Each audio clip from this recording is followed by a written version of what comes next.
ቤት ውስጥ ቁጭ ብለ 23 ሚሊዮን ዶላርን በሰዓታት ውስጥ ማንቀሳቀስ ምት 36000 ሰውን ለማንቀሳቀስ ኢቢሲ ላይ ኢንተርቪው መደረግ አይተበቅም። የ4 ኪሎ ስልጣን መያዝ አይተበቅም።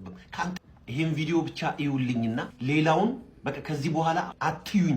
በተለይ መፖሰት ያልቻላችሁ ምን አይነት ዘመን ውስጥ ምን አይነት ጊዜ ውስጥ እየኖርን እንዳለ እንድታቁልኝ ያለኝ ፍላጎት እንደዚህ ተቀርቶ የሚያልቃል። በእናንተ ቸልተኝነት፣ በእናንተ ወደ ኋላ እንትነት፣ በእናንተ ሰው ምን ይለኛልነት ከናንተ ልናገኝ የምንችለውን መፍትሄ፣ ከናንተ ልናገኝ የምንችለውን መጽናኛ ቃላት፣ ከናንተ ልናገኝ የምንችለው ትምህርት፣ ከናንተ ልናገኝ የምንችለውን ወንድማዊነት፣ እህታዊነት፣ ከናንተ ልናገኝ የምንችለውን ኢትዮጵያዊነት፣ ከናንተ ልናገኝ የምንችለው ስንትና ስንት ጸጋችሁን ነፍጋችሁናል።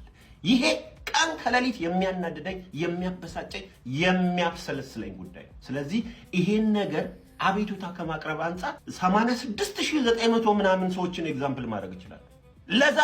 ለዛሬ ግን ማለት ምን ያህል ልዩነት ልፈጥሩ እንደሚችሉ ማለት ኦኬ።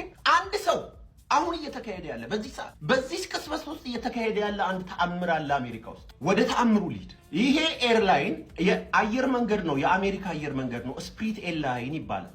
ከሰረልህና ትናንትና ነው ከትላንት ወዲያ ከስሮ ተዘጋ። የመጨረሻውን በረራ አይ ቲንክ አርብ ቀን ነው ቅዳሜ ቀን ነው ያደረገው።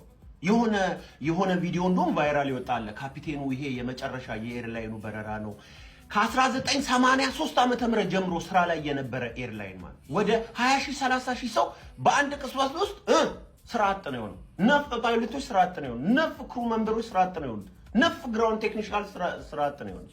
በጣም ከኤርላይን ጋር ተያይዞ ያሉት በቀጥታ ባንክረፕት ሆነና ተዘጋ። በተዘጋ በአንድና በሁለት ሰዓት ውስጥ አንድ ሰው ይመጣል። ወዴት? ወደ ቲክቶክ ያዙልኝ። እንደው በፈጠራችሁ እንደው በወለደቻችሁ ማጠን እያለሁ ይሄን ነጥብ ያዙልኝ።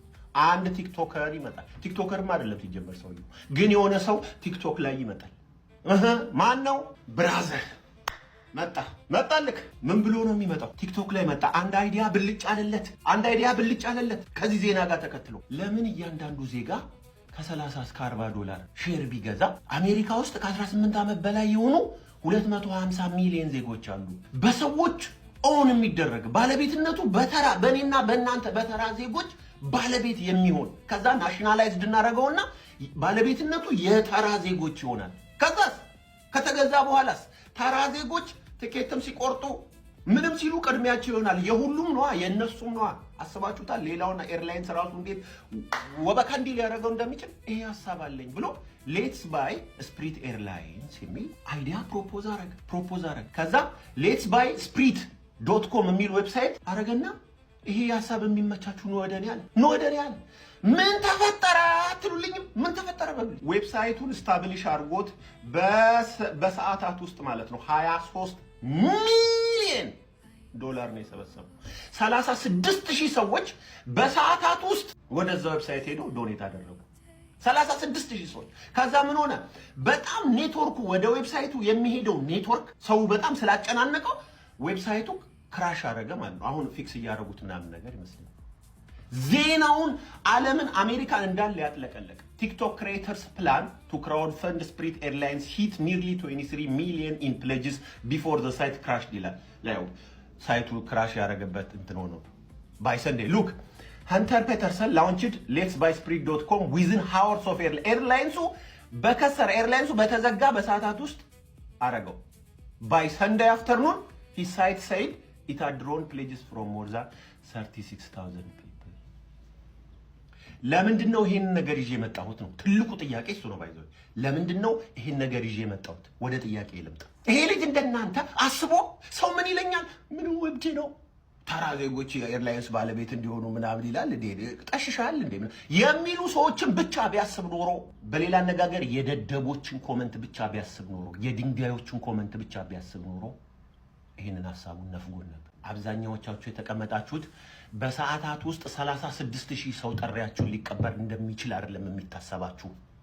አንድ ቅንቅናም ኮርነር ላይ ከቤቱ ወጥቶ ማያቅ ፖስቶ ማያቅ ሐሳብ የሌለው ሰው፣ ስም የሌለው ሰው፣ ፎቶ የሌለ ሰው፣ ቪዲዮ የሌለው ሰው ሊኮምት የሚችለውን ኮመንት ብቻ ታይቷችሁ ስንት ጸጋችሁን ነፍጋችሁናል። this is your sign bring it ምንድነው የምታስቡት?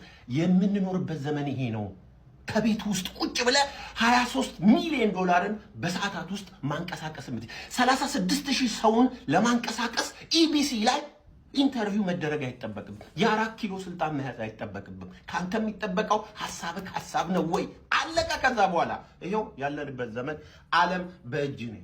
ግፍ ነው። ሐሳባችሁን ይዛችሁ ቁጭ ማለት ግፍ ነው። መፍትያችሁን ይዛችሁ ቁጭ ማለት ግፍ ነው።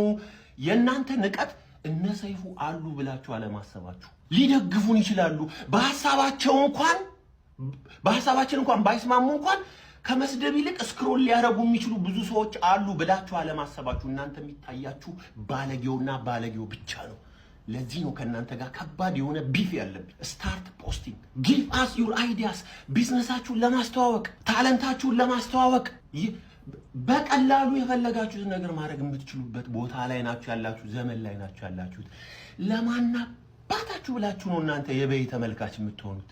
አንድ ቅጥ ይውላችሁ ተሳዳቢ ኖርማል ሰው አይሳደብም። እሺ this is the psychology of አንድ ኮንተንት ክሪኤሽን። አንዱ ኖርማል ሰው አይሳደብም፣ ጤነኛ ሰው አይሳደብም። መፖሰት ምን ያህል አሞት የሚጠይቅ ነገር እንደሆነ የሚረዳ ሰው ቢያንስ ማለት እኔ አሁን ፖስታች ነኝ። ከኔ ጋር የሚቃረን ሐሳብ ራሱ ሼር ብታረጉ ቢያንስ ስለመፖሰታችሁ ራሱ ክብር አለ። ቢኮዝ አቋዋለሁ ሐሞት የሌለው ሰው እንደማይፖስት አቋዋለሁ። ቢያንስ ለአቋማችሁ ምንም ነገር ቢመጣ ብላችሁ የመጣችሁ ሰዎች መሆናችሁን ስለማቅ በሱ ብቻ አከብራችኋል። መፖሰት ምን እንደሆነ የማያውቅ ሰው ነው ሊሰድባችሁ የሚችለው። ማሰብ ምን እንደሆነ የማያውቅ ሰው ነው ሊሰድባችሁ የሚችለው። በሐሳባችሁ ከመቆማችሁም አልፋችሁ ሐሳባችሁን ሼር ለማድረግ ችግር የሌለባችሁ ሰዎች መሆናችሁን የማያውቅ ሰው ነው የሚሳደቡ። ገብታችሁም እኮ ስታዩ አስመሳይ ነው የሚሳደቡ። አንተ ጋር መጥቶ ይሰድባል፣ እሱ ፔጅ ላይ ስትመጣ ሲዘምር ታገኘዋል። እንደዚህ አይነት ሰው ይሰድበኝ ይችላል ተብሎ ይፈራል። ምን አይነት ሐሳብ ነው ደግሞ ይሄ ምናምን ነገር ብሎ የሚኮምት ሰው አካውንቱ ስገባ ፎቶም የለውም፣ የፖስተው ነገር የለው፣ ሙሉ በሙሉ የሱ ሪትዊት ነው፣ ስምም የለው፣ ተደብቆ ከመጋረጃ ጀርባ። እንደዚህ አይነት ሽንታም ሰው ሊሰድበኝ ይችላል ተብሎ ይፈራል? አይፈራም። ደግሞአለሁ፣ በደደብ ስድብ ፍራቻ ሐሳባችሁን አትንፈጉ። ይሄ ሰውዬ አሁን አስቡት እስቲ ምን ሊፈጠር እንደሚችል አላቅም። አያም ፎሎዊንግ ኢት ይሄ ኤርላይንስን በተራ አሜሪካኖች ባለቤትነት ውስጥ ላደረግ ከቻለ ግን አንድ ቪዲዮ ሲኢኦዎቹን ያላሰቡት አያችሁ። ተራ ዜጋ ሆናችሁ እንኳን የኤርላይንስ ሲኢኦ ያላሰበውን የዓለማችን ምርጥ ፋይናንሰሮች ያላሰቡት ሐሳብ ሊኖራችሁ እንደሚችል የምታውቁት በዚህ ነው። ከሲኢኦዎች ጋር እናንተ የተለያችሁት በምን ነበረ? ድሮ ሚዲያ የላችሁም ነበር። ጋዜጣ መጥቶ ኢንተርቪው የሚያደርጋችሁ የላችሁም ነበር። አሁን ዘመኑ የዚህ ዘመን ነው። አይዲያ ካለክ ሚዲያ ያስፈልግም። ሚዲያው በእጅ ነው ያለው። ይሄው ከቤቱ ሆኖ ኤርላይንስን ሴቭ ሊያደርግ የሚችል አይዲያ ይዞ መጣ። ሼር ባያረገ ኖሮ አያቃጥልም? አያናድድም? አሁን እኔ እየተቃጠልኩት ያለሁት እንደዚህ አይነት ሐሳብ እየኖራችሁ ልትሰጡን የምትችሉትን ነገር ሳስበው እርር ቅጥል ነው። ከማን ብሪንግ ኢት አምጡልን፣ ስጡን፣ ማየት እንፈልጋለን። አይዲያችሁ ማየት እንፈልጋለን። አምጡት